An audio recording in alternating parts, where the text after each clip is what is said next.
নমস্কার, সুপ্রভাত বন্ধুরা। তোমরা কেমন আছো? আশা করি যে যেখান থেকে ব্লগটা দেখছো আমার বন্ধুরা তোমরা সবাই ভালো আছো, সুস্থ আছো। আমিও বেশ ভালো আছি এখন। আজ সোমবারের ব্লগটাই তোমাদের সঙ্গে শেয়ার করছি। এখন সকাল ৬টা বাজে। তাড়াতাড়ি ঘুমের থেকে উঠে দেখলে বাইরে তো দেখলে সাক্ষাতে কিন্তু একমাত্র সূর্যদেবকেই দেখা যায়। তো সকালে ঘুম থেকে উঠে তো আমি আর কি ফোনটা নিয়ে আসি, জল দিয়ে তুলসী মন্দির ধুয়ে দেবো।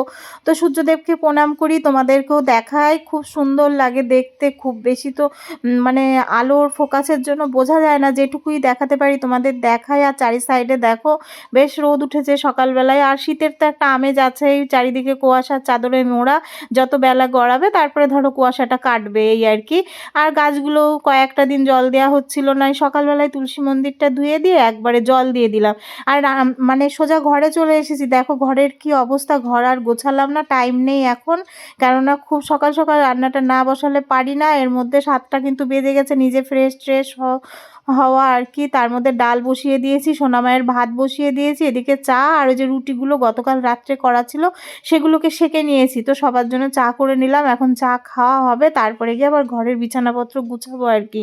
কি বলো তো, একটু তাড়াতাড়ি ছোট্টবেলা কোন দিক দিয়ে টপ করে 10টা বেজে যায় আমি বুঝতেও পারি না। তো ডাল ভাত ভাজা ওকে নামিয়ে দিতে দিতে না একটু দেরি হয়ে গেলে মেয়ে খুব কান্নাকাটি করে। মানে ও সময়ের ব্যাপারে খুব পাংচুয়াল, যার জন্য ওর না আমার টাইমের মধ্যে দিতে পারলে আমারই নিজেরই ভালো লাগে। আর বাচ্চারা দেখবা যখন ঠিকঠাক টাইমের মধ্যে সব কিছু করার চেষ্টা করে তখন মাদের আরেকটু অ্যাক্টিভ হতেই হয় সেই ব্যাপারের ভিতরে, তাই না?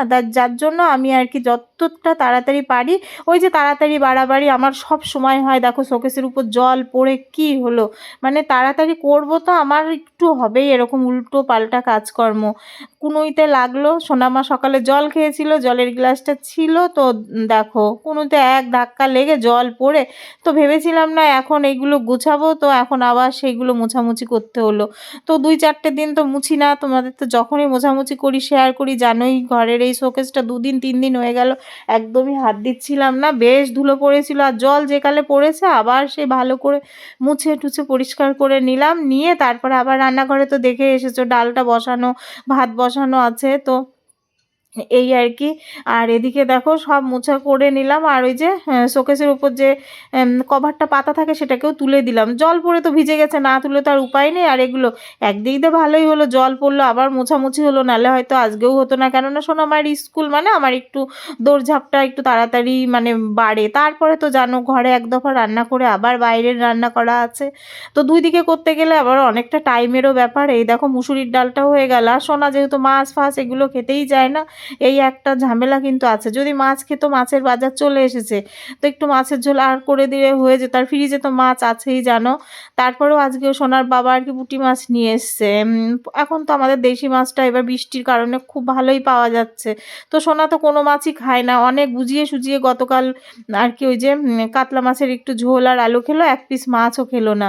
ভালো লাগে এইভাবে বলো তো? তো যাই হোক, মা হলে কিন্তু এইগুলো মায়েদের মাথায় একটা চাপ, বাচ্চা কি খাবে, যেটা খাবে সেটা দিয়ে দিতেই ভালো লাগে জানো তো। ওই জন্য জানি ওই মুসুরির ডাল করে দিলে আমার সোনা আর কি ঠিকঠাক খেয়ে নেবে। ডাল আলু ভাজা আর একটা ডিমের অমলেট টমলেট মামলেট যাই হোক করে দিল, ও খেয়ে নেবে। এই দেখো তো এখন কিন্তু বিশেষ একটা কিছুই বাজে না, 9:45 মতন বাজে। ও বাড়ি চলে এসছো স্নান করতে করতে, দেখো আমার ডাল ভাত আলু ভাজা ডিম ভাজা হয়ে গেল। তো সোনাকেও দিয়ে দিলাম খাইয়ে। আর ওর বড়দিদি কিন্তু দেখলে তাড়াতাড়ি ওর বড়দিদির মতন বড়দিদিকে দিয়ে দিয়েছি, নিয়ে খাচ্ছে আর কি মা। আর এদিকে সোনাকেও খাইয়ে দেবো। সোনা এই যে বাথরুম থেকে বেরিয়ে এখন ফ্রেশ হবে আর কি। আর ভাতটা একটু ঠান্ডা হতে দিলাম, তাতে গরম ভাত একদমই খেতে পারে না দেখলে তো। আর কড়াইটা ঘরে এক ধরনের গোছাল, বাইরের এক ধরনের গোছাল। তো ঘরেরটা না গুছিয়ে না আবার বাইরে গেলে ঘর এলোমেলো থাকলে ভালো লাগবে না। আর এই দেখো সোনাকে খাইয়ে টাইয়ে দিয়ে ও একদম রেডি হয়ে এখন বেরোবে। তো মাকে একটু আদর না করলে তো আর হয় না, ওনার একটু আদর টাদর করে বেরোচ্ছে। আর কতটা দেখেছো তো, যেহেতু বাইরে রান্না করছি বন্ধুরা, ওই ছোট্ট ভাঙা শিলে বাটতেও অসুবিধা হয়। তো অনেকটা জিরে ভিজিয়ে রেখেছিলাম, মোটামুটি দিন 10-এর মতন জিরেটা ভিজিয়ে এই যে পেস্ট করে নিলাম। আর ছোটো ডিব্বায় ঢেলেছিলাম, তো হলো না। দেখলেই তো বললাম পুঁটি মাছ আর কই মাছটা জিওনো ছিল, তো সেইটাকে আবার কেটে দিল মা। পুঁটি মাছ কই মাছ সব মা কেটে দিয়েছে, আমি কিচ্ছু করিনি বন্ধুরা, যেটা করিনি বলতে পারবো না। এই আর কি মা কেটে দিল। আর মাই বলল পুঁটি মাছ দিয়ে আর কই মাছ দিয়ে একসঙ্গে একটু ভাপা কর। তো পুঁটিটা তো এখন কই মাছটা আগে একটু ম্যারিনেট করে রাখলাম। ওই যে জিরে বাটা আর মা না সর্ষে বাটাটা বলে বুক জ্বলে, তো ওর জন্য করতে পারলাম না। ধনেপাতা জিরে বাটা দিয়ে করলাম আর কি। আর দেখো ঘরটাও কিন্তু পরিষ্কার, এই ঘরটা না পরিষ্কার করে তো আর বাইরে যাওয়া যাবে না। সকালে এক দফা রান্না বাড়া হয়েছে মানে ঘরটায় কিন্তু অপরিষ্কার ছিল, সেইটা একদম পরিষ্কার করে আবার এই যে বাইরে সব নিয়ে চলে এসেছি। জানোই তো 2 জায়গায় রান্না বাড়া হলে বাইরে রাঁধছি মানে ঘরটা তো এলোমেলো করে রাখা যাবে না, তাই না? তো যার কারণে এই দেখো লাউ কাটা হয়ে গেছে, লাউ দিয়ে ওই কই মাছ দিয়ে হবে আর পুঁটি মাছ দিয়ে মূলো দিয়ে হবে। আর এই যে হাঁড়ি কড়াইতে মাটি টাটি দিয়ে একদম জল টল রেডি করে, আর উনুনে রান্না তো জানোই হাঁড়ি কড়াইতে মাটি দেওয়ার ব্যাপার থাকে, অনেক ব্যাপার থাকে এই আর কি। তো এই যে লাউ কাটা হয়ে গেছে আর মাছগুলো মা সব গুছিয়ে দিয়েছে, আমি ধনেপাতা টাতা সব কুচিয়ে একদম ধুয়ে পাকলে। আর এত কাজ না বন্ধুরা, সত্যি কথা বলতে অফ ক্যামেরায় করেছি, যদি আমি ক্যামেরা অন করে করি অনেক বড় ভিডিও হবে, তোমরা কতটা কি দেখবে সেটা তো সে তোমাদের উপর নির্ভর করবে। আমিই করিনি, কেননা সম্ভব হয় না এত বড় হচ্ছে গিয়ে সবসময় ভিডিও অন করে। আর এগুলো তো বসে বসে ফোনটা ধরে করা যায়। এই যে উনুনটা ধরাচ্ছি, আর উনুনটা তো অনেক দিন জ্বালানো হয় না। ঘর এই যে ঘরে তো দেখলে সকালবেলা তাড়াতাড়ি তাড়াতাড়ি করে হচ্ছে গিয়ে সোনাকে ডাল আলু ভাজা আর ডিমের অমলেট করে খাইয়ে পাঠিয়ে দিয়ে এই যে বাইরে রান্নাঘরে চলে এসেছি। দেখো সমস্ত কিছু গুছিয়ে এনে বসে গেছি। আর হচ্ছে মাছগুলো কিন্তু মা সব পুঁটি মাছ কই মাছ মা কেটে ধুয়ে একদম গুছিয়ে দিয়েছে। আর এখন ঠিক 11টা 15 বাজে, এখন থেকে আর কি রান্নাটা শুরু করলাম। তো সঙ্গে থাকো, দেখতে থাকো। তা উনুনটা জ্বালানো হয় না জন্য একটু ধরতে টাইম লাগলো। যাই হোক, এই যে মাছে লবণ হলুদ মেখে নিলাম। আর এখন কি বলতো, শরীরটা একটু ভালো লাগছে বলে ভয়েসটা দিয়ে নিচ্ছি।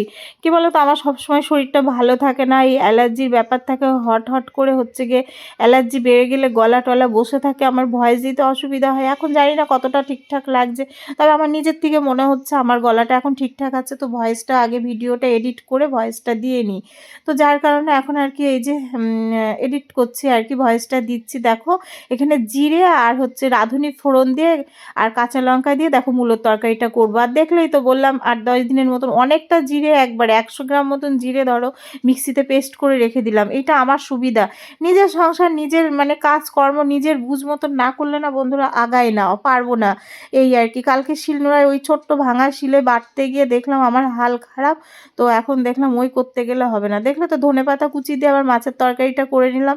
কথা বলতে গিয়ে আর বলতে পারলাম না কিভাবে মাছের ঝোলটা করলাম। তো এই দেখো মূলো চচ্চড়ি আর কি, পুঁটি মাছ দিয়ে মূলো চচ্চড়ি খেতে কিন্তু খুব দারুণ লাগে। তোমরা কখনো এইভাবে করে খেয়ে দেখো, তো আশা রাখি ভালোই লাগবে।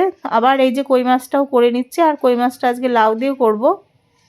আর শুধু কই মাছ করবো না, অনেকগুলো পুঁটি মাছ নিয়ে এসছে সোনার বাবা, 300 মতন। তো মা বললো দুটো ওই যে আমরা যেটাকে ভাপা বলি, কই ভাপা, সেই ভাপাতের মধ্যে কটা দিলাম। আবার এই লাউয়ের তরকারিতে কটা পুঁটি মাছ দেওয়া আছে, এই আর কি, মানে মিশিয়ে গুছিয়ে করা হচ্ছে রান্নাটা। তো আর এই যে ধনেপাতা দিয়ে দিলাম, আর ধনেপাতার ফ্লেভারটা লাউয়ের তরকারিতে বেশ ভালোই লাগে। দেখো এই যে সেই বললাম কই মাছ ভাপা, ওর মধ্যে কয়েকটা পুঁটি মাছও আছে, মূলো চচ্চড়ি আর এই কই মাছ দিয়ে লাউয়ের তরকারি।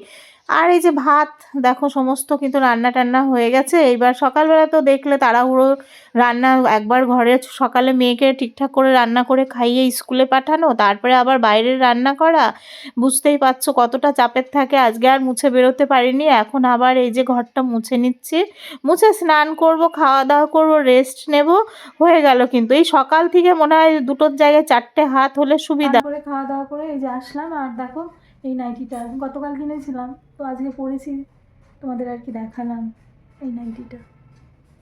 টাটা, রাখি।